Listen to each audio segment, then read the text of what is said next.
Dissent didn't destroy the early church. What made it dangerous was what happened after Joseph Smith died.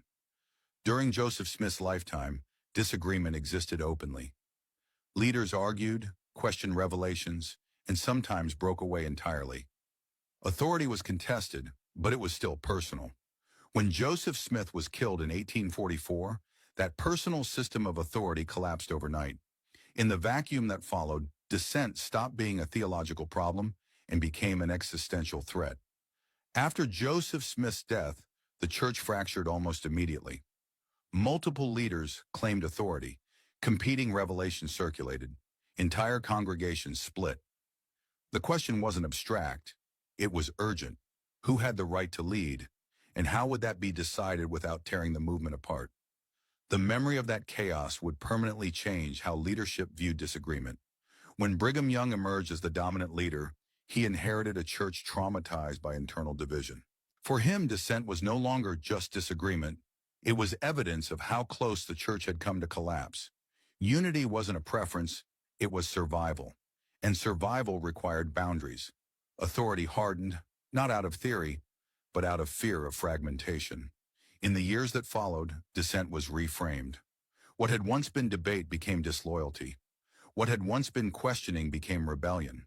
Leaders who challenged authority were no longer treated as participants in revelation, but as threats to cohesion. The lesson of succession was clear. The church could not afford another leadership vacuum, and it could not afford public disagreement at the top. This shift played out in real decisions with real consequences. Those who openly opposed leadership found themselves marginalized, disciplined, or pushed out entirely. Obedience became a safeguard. Loyalty became a virtue. And the cost of disagreement rose sharply. Authority learned that it could survive only if it protected itself. What's important to understand is why this happened. It wasn't simply about control, it was about memory. Leaders remembered what unchecked dissent had produced: splinter groups, instability, and violence. The solution they arrived at was unity enforced through loyalty. That solution worked. The church survived, it stabilized, it expanded west. But it came with a trade-off. Once dissent became associated with danger, it stopped being seen as potentially constructive. Questioning authority was no longer a sign of engagement, it was a warning sign. Over time, this culture reshaped how members understood faith itself. Sustaining leaders became synonymous with agreement, silence became safer than honesty, and dissent, even when sincere, began to feel risky. This is where the tension deepens. Ancient prophets are often praised for challenging kings, traditions, and earlier interpretations of God's will. Biblical dissent is celebrated, but only after enough time has passed. Modern dissent feels threatening because the institution still has something to lose. That raises an uncomfortable question. Is dissent only acceptable once it's no longer disruptive? The irony is that continuing revelation requires tension.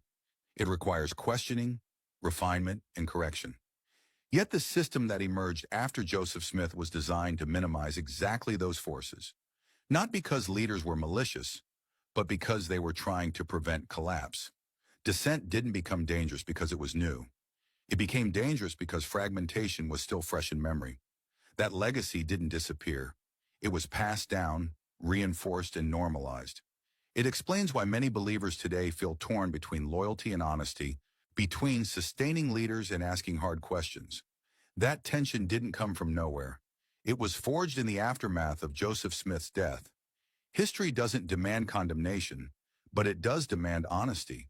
Once dissent is treated as danger, it stops being a tool for growth and becomes a test of loyalty. And that question still lingers. Can a church built on continuing revelation afford to fear dissent, or does it need to learn how to live with it? If dissent has always existed in Scripture, when did it become something to fear? And what does that tell us about authority today?